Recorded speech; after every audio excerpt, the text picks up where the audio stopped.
I want to talk to you a minute about the second way we took care of those same bullies. And they actually had a couple friends by now, and they got used to the trick with the weeds and the holes that I had dug. And so we had to come up with a different plan. And Jim Burnham and I worked on this plan for a while, and we finally got it. And like I said, in the corner of the weeds, it would be the northwest corner of the weeds, there was a pretty big area that we called the elephant ears. And it was a little lower than the rest of the weeds. On a rainy day, it would pool up with water in there, so you wouldn't normally go in there unless you were hunting snakes or frogs. But we went into the elephant ears, and it was a really thick patch of elephant ears. We walked through as cautious as we could, and then inside the elephant ears, once we were there, we cleared out an area. And it was a pretty big area. I don't remember it real well, but it was at least like, 5 or 6 feet long and maybe 3 or 4 feet wide. We cleared out an area, and then we dug it out about a foot deep. If you dig any deeper, you hit water. We didn't want to hit water, but we dug it out about a foot deep, maybe 8 inches to a foot. And then we took the dirt and we made a mound all the way around this, so it was kind of like a fort. And then we took other dirt, and we did this on a Saturday to prepare, and we started making mud balls. And we made as many mud balls as we could, and we stored them in the fort. Now, when we were in the fort, in the elephant ears, you couldn't see us. If you were walking by and we were quiet, you'd never know we were there. It was that thick of a patch of elephant ears.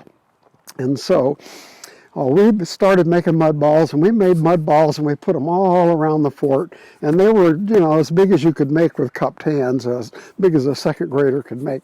And we'd make them pretty hard packed. But then they got to dry out, and so we set them all around and let them dry out to where they were pretty hard packed. And when you threw them at something, they'd hit with a pretty good impact, and then they'd sort of explode into a cloud of sand. It wasn't like hard packed mud with rocks in it. It was just really hard packed, muddy sand. And if you got hit by one, it hurt, and it would make a spot on your clothes, and it was kind of a nasty thing.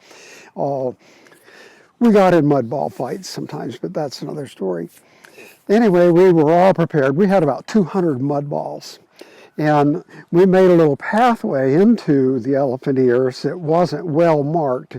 You couldn't see it really well, but you would always go in the same way and hop in the hole. And you were pretty well protected there because people couldn't see you too well, but you could, if you crouched down like that, you couldn't be seen. But if you stood up, you could see out and you could throw over it.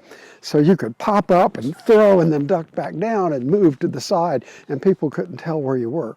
And so we were ready for them. We were waiting for the bullies. And one day it happened. We didn't have to wait long again.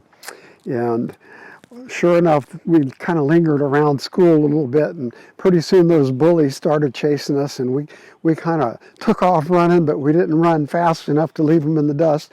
We made sure they were following us along, and they weren't going to go down that path and trip in the holes anymore. But we had another little path that led right to the elephant ears, and we ran over and we went into the elephant ears and got down on our fort and crouched down. And so they come up behind. Where'd they go? Where'd they go? So we popped up with mud balls, and we started pelting them with mud balls, and we ducked back down. Well, they weren't prepared. And so they had to bend down on the ground and scrounge around for anything they could pick up to throw back. And all they could find was some pine cones and some loose dirt, clods, and things like that. And so they were not very well armed at all. So they started throwing stuff, and we'd duck down. They never even hit us. Then we'd pop up with 5 or 6 mud balls in our arms and throw and throw and throw. And we must have beamed them both several times. And finally they got discouraged and ran off. And after we did that about twice with those bullies, they quit chasing us. They figured these guys, they're too smart for us, and we're not going to bother them anymore. And sure enough, that was the way we dealt with those bullies, and they quit messing around with us after school. You got to stand up to bullies.